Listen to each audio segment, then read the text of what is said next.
Hello, Sagittarius, Sun, Moon, Rising, and Chiron. Welcome to your mid-year reading, now autumn reading for 2025. Somehow mistakenly called Easy Does It. This has not been an easy set of readings to do. One of the most challenging in recent memory. I'm not quite sure why that is, except for the sheer volume of the astrology, which means more than dots on the page. It's really about how much karma there is to process in doing a reading like this. There's a lot of movement, and they take a lot of preparation and thought. And anyway, here we are. That all said, we are in this very unusual time of existence and experience, and most people are not giving a name to that. And the name could be something like overwhelming, or could be something like challenging, but very much in a spirit that has pretty much followed us through the entire 21st century, now 25 years old. Everything all at once. We are getting everything all at once, and we will in November be getting a little more of everything all at once when the clock ticks out on the Trump administration. But that's a totally different issue. Just this year, we've had all four gas giant planets change signs. Previous 2 years, Pluto was in the process of changing signs. Sedna, an ultra slow mover, changed signs, and in 2025, we had Jupiter change signs, followed by Saturn and Neptune and Uranus, all either in the process or having completed sign changes. Jupiter, your ruling planet, is going to be in Cancer, and there'll be a retrograde. It'll all be in the sign Cancer. I'll go over that with you. But to have all of these planets that together make up 99% of the mass of the solar system simultaneously change signs is a very big deal. And you say, how is it a big deal? Well, look at what's going on. And I realize there are kind of two people in my audience: those who are obsessed with following the news, and those who really don't follow the news, and maybe they read my columns or articles and listen to Planet Waves FM, but besides that, they don't listen. And even some of you don't even read the articles because it's too much. So we have the people who are it's kind of sympathetic and parasympathetic. We have the ones who are lit, following all these changes in society and this onslaught of this thing falsely being called artificial intelligence. And then there are those who are just like, I can't do any more of this. And I would like to be able to not have to pay so close of attention to all that is going on, but my work requires it, and more than that, I am involved in how this influences us personally, which is what I'm here to talk about today. We have some meek sense of the impact on the world itself. The fastest ever technological expansion in the history of humanity. This is completely already taken over the economy and the entire economies of many small nations, and most people don't know this. They think that it's a chat program, and why is my son or daughter think that this thing is their girlfriend? This is very deep personal influence. So let's look at the Sagittarius chart, first beginning with the solar chart itself. And this is my first foray into doing this, and I'm planning to doing more of it. But I want to get you acquainted with the blank wheel,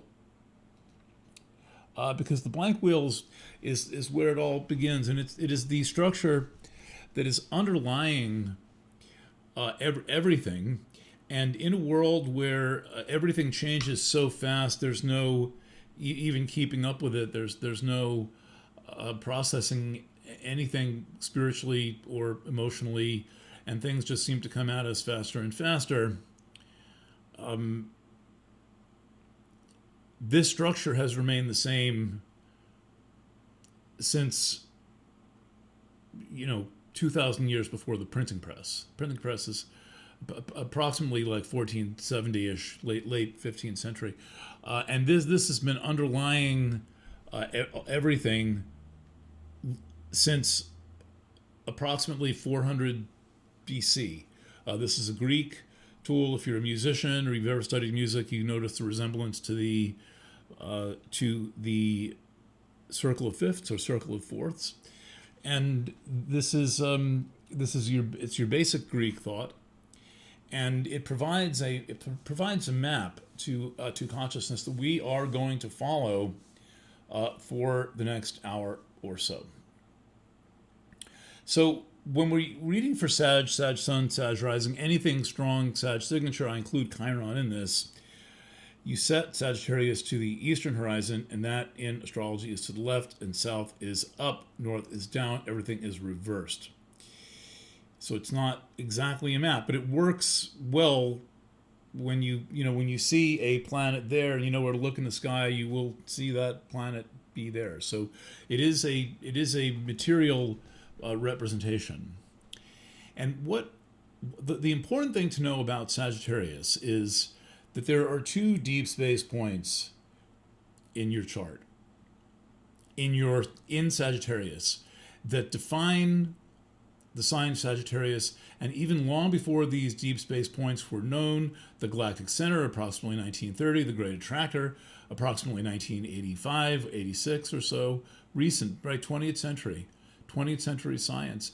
This wheel goes back to 400 BC, right? This goes back to the days of Pythagoras, right? These points have been here. They have been here, and they have in many ways, defined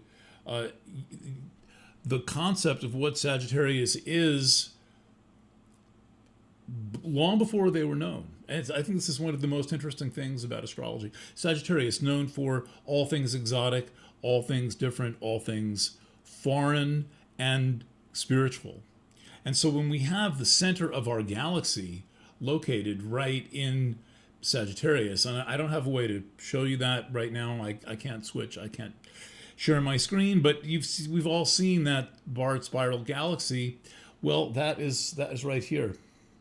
And then a gravitational focal point of the nearest 100,000 galaxies is this thing called the great attractor. All of these in your sign. And so what they create is a tremendous sense of magnitude, a sense of presence, a sense of purpose, a sense of being that may be very difficult to translate into words, and it may just translate as belief in something about yourself. And without practical guidance, which I'm going to describe where the practical guidance comes from, that belief can be overblown, and it can also be misdirected, misapplied, because there's not really the grounding to bring in all of that energy, all that is so potent. I mean, just to give you an example, there are 300 million stars in approximately, no one's actually counted, this is statistical, 300 million stars in our galaxy, and the center, the core of the galaxy and its black hole are right there. Normally we have, one star. That's a big deal. Like, for example, Regulus is up here. That's a star in our galaxy. This is considered very important to have one star, one, in somewhere. And for you, significant. But here, right in your sign, there are basically countless billions of stars. So that, and the black hole at the center of that. Nobody really knows how the galaxy is held together. They make up theories like dark matter. You would also have all of that dark matter holding that spiral together. And then the great attractor, this thing is, I interviewed the guy who led the discovery team, Brent Tully, Pisces, of course, who described it as kind of a drainage basin for the nearest 100,000 galaxies. So how would that make you feel? Well, it could make you feel very important, very significant, like your presence matters a lot on this planet. And at the same time, it is very difficult to scale that into something that is practical, that is